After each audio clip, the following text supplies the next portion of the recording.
Hello नमस्कार. नवीन व्हिडिओमध्ये तुम्हा सर्वांचं खूप खूप स्वागत करते. तर मी गावाकडून कालच आले. सो मी येताना काही शूट नाही घेतलं कारण थोडीशी तब्येतसुद्धा खराब होती आणि येताना ना शूट करायचं मनही होत नाही. जसं आपण जाताना उत्साहाने शूट करतो तसं येताना थोडंसं वेगळं होतं. सो मी नाही केलं शूट आणि कारण आम्ही खूप म्हणजे फास्ट आलो आणि पाऊस वगैरे लागेल म्हणून. आणि मग मी येताना खूप असे बॅग वगैरे होत्या माझ्याजवळ, तर मग मी शूट करायला त्याला काही जमलंच नाही. आणि कालच आलो आम्ही 5 वाजता आणि आज फार संध्याकाळ झाली आहेत. माझं दिवसभर कामं, कारण इकडे माझे बरेचसे कपडे धुवायचे पडले होते, ते कपडे वगैरे धुवून टाकले आणि थोडासा आराम केला, घरातली थोडी आवरावर केली. आणि आता मी घेतलेला आहे स्वयंपाक बनवायचं. मी पीठ मळून घेतलं आहे, आता चपाती बनवायची आहे. आणि बघू आता काहीच नव्हतं तर मग म्हटलं चला काहीतरी बनवूया वेगळं. तर आता चपाती बनवून मग भाजी काहीतरी बनवेन. इथं दिवाबत्ती वगैरे झाली आहे. आज अख्खा दिवस माझा कामामध्ये गेला, तरीसुद्धा मला ज्वारीचं दळण करायचं होतं, ते राहिलं. आणि बघू आता उद्या सकाळी काम आवरल्याच्या नंतर करीन.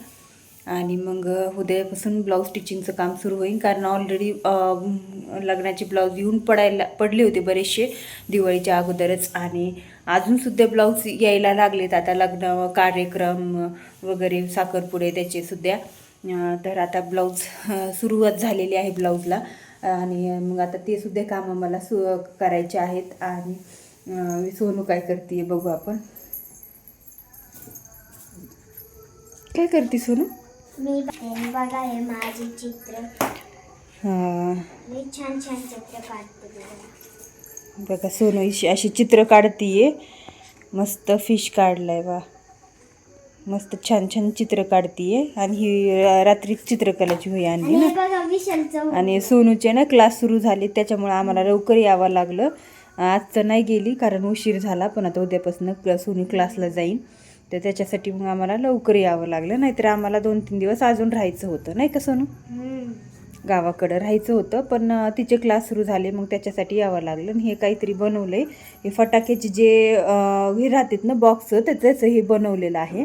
ॲक्टिव्हिटी केली माझ्या सोनूनी बघा, मस्त. तर घर बनवले दोघाला 2, आणि त्याच्यामध्ये काय काय ठेवले नाही, असं खेळायला लागलेत. इकडं टी व्ही चालू आहे, विशाल गेलाय बाहेर. आणि इकडं माझे बरेचसे कपडे असे धुवून वाळत पडलेले आहेत. आणि बाहेरसुद्धा बरेचसे कपडे आहेत अजून. काय मी कपडे भरपूर धुतले आणि त्यानंतर थोड्या वेळ ऊन पडलं, पण हे झालं नंतर खूप जास्त असं आभाळ आलं. थोडाच पाऊस झाला, लई नाही, पण आभाळ आलं. आणि तरीसुद्धा अजून मुलांचे 2-3 ड्रेस बाकी आहेत धुवायचे. तर म्हटलं आता उद्याच्याला धुईल.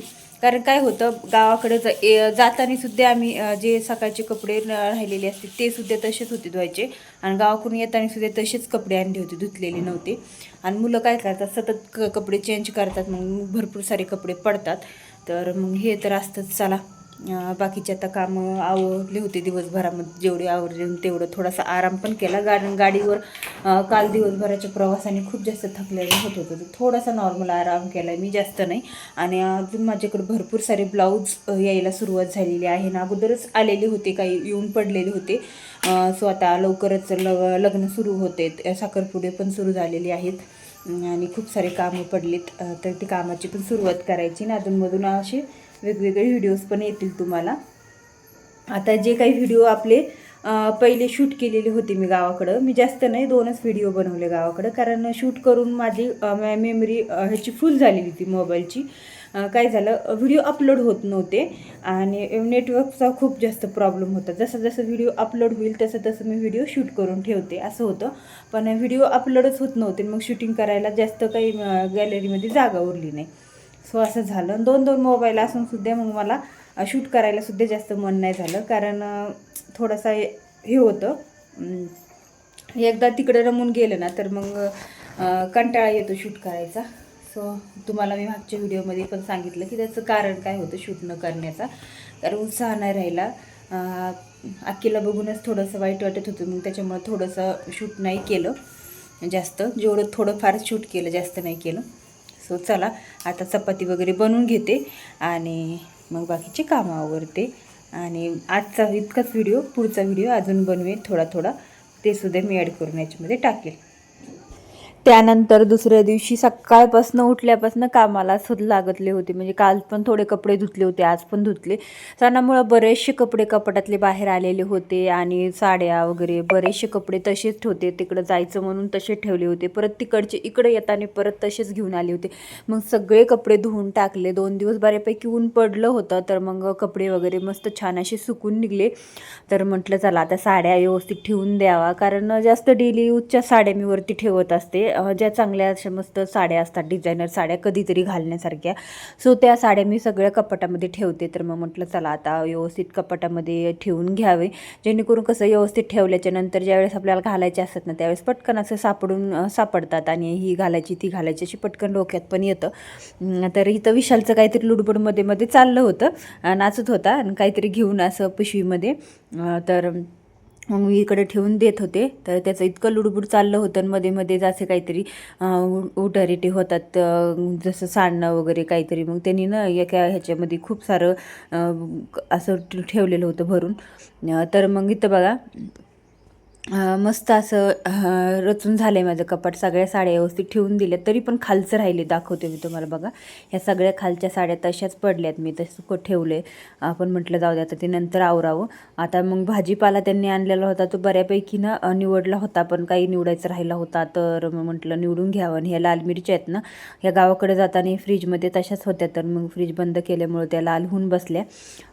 तर हिरव्या होत्या पण लाल होऊन बसल्या. आणि हे बाकीच्या सगळा इकडचा भाजीपाला मी त्यांनी आत्ता फ्रेश मस्त ताजा आणून दिला आहे.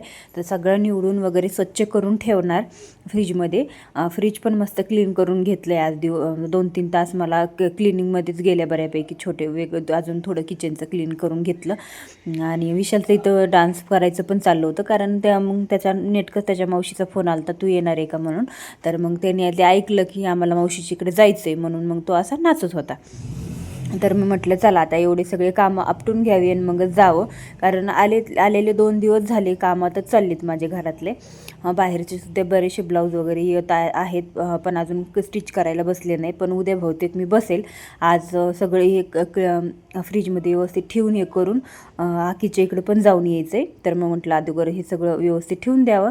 आणि विशालला असे छोटे मोठे कामं सांगितले ना, तो करतो. तर आणि त्याला असं मस्त लाडावून मस्त सांगितलं ना त्याला, तो तर ऐकतो पण. तर मग मला थोडं हेल्प करत होता. म्हटलं चल आपल्याला मावशीच्या इकडे जायचं आहे, तर मग पटापट आवर, मला हे सगळं भाजीपाला किचनमध्ये घेऊन जायला मदत कर. तर तो बटाटे वगैरे काढून ठेवून दिले त्याने. इथं मस्त तोंडले आणलेले होते. आता ते तुम्ही काय म्हणतात त्याला माहीत नाही, तर ते तोंडलेच आणि लिंबाची पिशवी घेऊन नाचत होता. तर म्हटलं चल एक घेऊन. तर त्याची अशी मध्ये लुडबुड चालू असते. तर मलाही खूप छान वाटतं. आणि काय करतो, पाठीमागून येतो आणि परत वापस घेऊन येतो. तर एक काम 2 वेळा असं करतो तो. तर मग इथं फ्रीज मस्त क्लीन केलेलं होतं, मस्त सुकून छान असं मस्त झालं होतं. वरून सुद्धा तुम्ही पाहू शकता मस्त चकाचक दिसत आहे.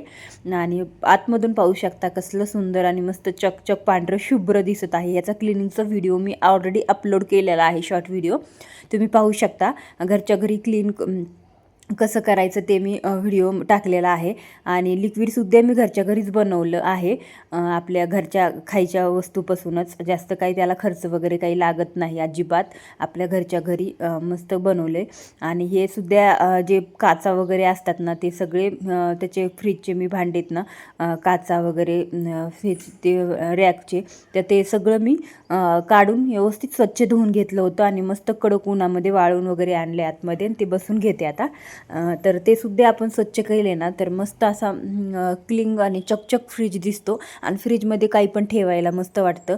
तर मग असं चकचक असल्याच्यानंतर मी नवरात्रामध्ये ना फ्रीज क्लीन केलाच नव्हता. वरवर थोडी साफसफाई केली ती, जास्त काही नव्हती केली, कारण मी थोडी आजारी पण होते त्यावेळेस. आणि काय होतं की मला कामंसुद्धा भरपूर सारे होते, त्यासाठी मग मी जास्त क्लीन केली नव्हती. तर म्हटलं आता चला, दसरा झाला, दिवाळी झाली आणि थोडंसं निवांत पण वाटतायचं आता, थोडंसं आवरून घ्यावं थोडं. तर आज मस्त असा फ्रीज क्लीन करून घेतला. तरीसुद्धा आता लग्नाचं सीझनमुळं ब्लाऊज खूप जास्त यायला लागले, तर म्हटलं नंतर वेळ नाही मिळायचा. तर असं मस्त फ्रीज असं झालेला आहे बघा, किती सुंदर चकाचक. आता म्हटलं चला सगळा भाजीपाला आपण ठेवून घ्यावा. सगळं निवडून स्वच्छ करून कॅरीबॅगमध्ये ठेवलेलं होतं. आता हे असंच ठेवणार आहे मी. आता खाली काय करायचं तर आपण पालेभाज्या ठेवायच्या खाली, जेणेकरून वर फ्रीजरच्या खाली जर खालच्या वरच्या कप्प्यामध्ये पालेभाज्या ठेवल्या तर पालेभाज्याला लवकर पाणी सुटतं. त्यासाठी आपण सगळ्यात खाली पालेभाज्या ठेवायच्या. आणि नंतर जे खालचा ड्रावर राहतो ना त्याच्यामध्ये टमॅटो, भोपळे काही असेल दोडके वगैरे तर ते आपण ठेवू शकतो आणि ठेवत असते मी तसं. आणि त्यानंतर वरती ते डब्बा ठेवला आहे ना कोथिंबीरचा, तिथं मी फळभाज्या ठेवते. आणि इथं असं काही तसं काही मी कुठं काही ठेवते तसं काही नाही की इथंच ठेवा तिथंच ठेवा, पण शक्यतो पालेभाज्या मी खालच्या कप्प्यात ठेवते जेणेकरून पाणी सुटत नाही भाज्यांना. नाहीतर मग काय होतं पाणी धरतात भाज्या फ्रीजरच्या खालच्या ह्याच्यामध्ये ठेवल्या. फ्रीजरच्या खालच्या ह्याच्यामध्ये ना मी दूध वगैरे ठेवत असते. आणि इथं अंडे पण त्यांनी सकाळी आणलेले होते तर मग म्हटलं एक्स्ट्राचे उरलेले अंडे पण मी त्याच्यामध्ये फ्रीजमध्ये ठेवून देत असते.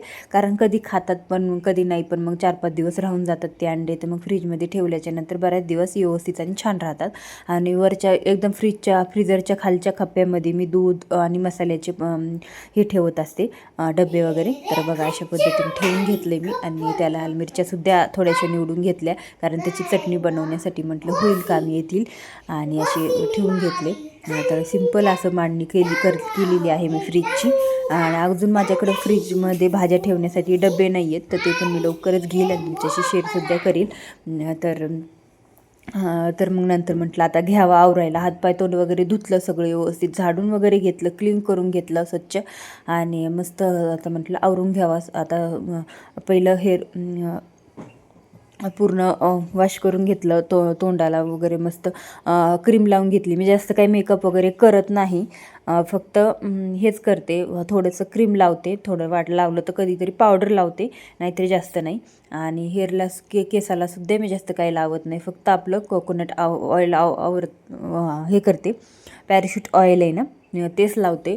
आणि काही जास्त लावत नाही कारण मला ना जास्त केमिकलच्या वस्तू लावायला आवडत नाही चेहऱ्यावरती पण आणि ह्याच्यावरती केसांना सुद्धा.